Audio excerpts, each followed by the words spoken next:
देश में किसान परेशान है। नया किसान बिल उन्हें समझ में नहीं आ रहा है। सरकार से लगातार बात करने की सिफारिश भी की जा रही है, लेकिन किसान जो देश का अन्नदाता है, उसकी बात सुनने के बजाय उस पर लाठियां बरसाई जा रही हैं। ठिठुरती ठंड में पानी की बौछार की जा रही है। इस बीच अब सरकार का ध्यान किसानों पर कम और हैदराबाद के निकाय चुनाव पर ज्यादा है। नमस्कार, मैं रुचि पांडे आपका स्वागत करती हूं हमारे खास कार्यक्रम राजनीति दरबार में। जी हां, बीजेपी ने हैदराबाद के लोकल चुनाव के लिए अपने कई नेता उतार दिए हैं। भारतीय जनता पार्टी से यूपी के सीएम योगी आदित्यनाथ हो या अध्यक्ष जेपी नड्डा या फिर बीजेपी के कौटिल्य कहे जाने वाले अमित शाह, सभी हैदराबाद की सरजमी पर अपना बेहतर प्रदर्शन कर हैदराबाद निकाय चुनाव में भगवा रंग चढ़ाने के प्रयास में जुट गए हैं। हैदराबाद के माहौल में चुनावी रंग घुल गया है। यहाँ ग्रेटर हैदराबाद म्युनिसिपल कॉरपोरेशन है या GHMC के चुनाव होने हैं। जिस तरह प्रधानमंत्री ने देश में लोकल के लिए वोकल होने के लिए आह्वान किया था, उसी तरह हैदराबाद के लोकल चुनाव के लिए बीजेपी भी वोकल नजर आ रही है। अमित शाह समेत भाजपा के दूसरे दिग्गज नेता सिकंदराबाद में रैली करने की तैयारियों में जुट गए हैं, तो वहीं भाजपा अध्यक्ष अमित शाह इससे पहले भाग्य लक्ष्मी मंदिर में जाकर पूजा अर्चना भी कर रहे हैं। अब ऐसे में यहाँ एक बड़ा सवाल उठता है और वह बड़ा सवाल ये है कि बीजेपी जब 2021 में जिन 5 राज्यों में विधानसभा चुनाव होने हैं, उससे पहले उनसे अलग बीजेपी का पूरा ध्यान GHMC जैसे चुनाव पर ही क्यों है। बता दें कि तेलंगाना में भारतीय जनता पार्टी के पास 119 में से केवल 2 ही विधायक हैं, वहीं कुल 17 लोकसभा सीटों में से केवल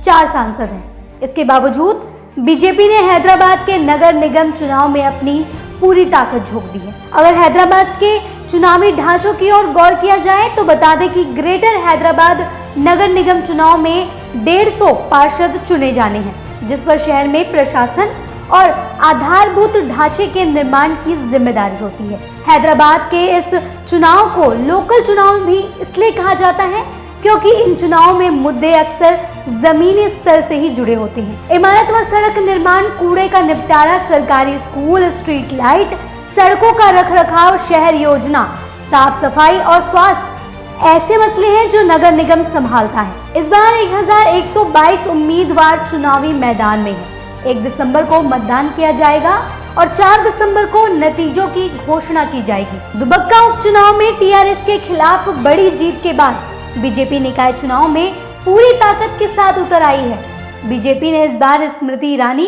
प्रकाश जावड़ेकर, तेजस्वी सूर्या, देवेंद्र फडणवीस को हैदराबाद में प्रचार के लिए उतारा है।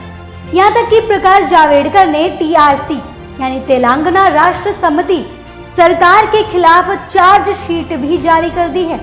इस चार्जशीट में सरकार पर 60 आरोप लगाए गए हैं, जिनमें 1 लाख नौकरियों का वादा पूरा न करना, गरीबों को 2 बेडरूम घर देने में विफल होना शामिल है।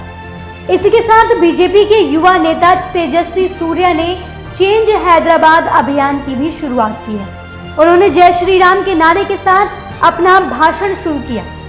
हैदराबाद में भाषण के दौरान तेजस्वी सूर्या ने कहा कि सत्ताधारी TRS पार्टी राज्य के नहीं बल्कि सिर्फ चंद्रशेखर राव के परिवार के विकास के लिए ही काम कर रही है। देवेंद्र फडणवीस ने हैदराबाद में पार्टी का घोषणा पत्र जारी किया। बीजेपी ने अपने भाषणों में कहा कि इन 6 सालों में TRS हैदराबाद के विकास के बारे में बड़ी बड़ी बातें तो करती आ रही है, लेकिन वादों को पूरा नहीं कर पाई है। बीजेपी ने अपने भाषणों में कहा कि इन 6 सालों में टीआरएस हैदराबाद के विकास के बारे में बड़ी बड़ी बातें करती रही है, लेकिन बाढ़ ने हैदराबाद के विकास और टीआरएस के प्रचार के बुलबुलों की हकीकत खोलकर रख दी। सच तो ये है कि अलग राज्य बनने के 6 सालों के बाद भी मूल मुद्दों पर काम होना अभी भी बाकी है। बीजेपी हैदराबाद को कुशल और प्रभावी स्थानीय शासन वाले वैश्विक शहर के तौर पर विकसित करेगी। वहीं अगर कांग्रेस की बात करें तो बीजेपी के आरोपों, टीआरएस और एमआईएम के पलटवारों के बीच कांग्रेस का चुनाव अभियान सड़कों पर कुछ खास नजर नहीं आ रहा है। बीजेपी इस बार विधानसभा चुनाव को नजर में रखकर लोकल चुनाव में अपना प्रदर्शन कर रही है। बस इस बार ये देखना है कि क्या बीजेपी मंदिरों में जाकर जय श्री राम के नारों के साथ धार्मिक मोड़ देना चाह रही है, या इसके साथ ये भी देखना बहुत ही अहम हो जाता है कि इस बार जीएचएमसी के चुनाव हैदराबाद शहर के विकास के साथ साथ तेलंगाना में बीजेपी के विकास की दिशा भी क्या तय कर पाएंगे या नहीं। तेलंगाना में हो रहे निकाय चुनाव पर हम लगातार अपनी नजर बनाए हैं। बस आप बड़ी अपडेट के लिए यूं ही बने रहिए हमारे साथ और देखते रहिए हमारा खास कार्यक्रम राजनीति दरबार। धन्यवाद।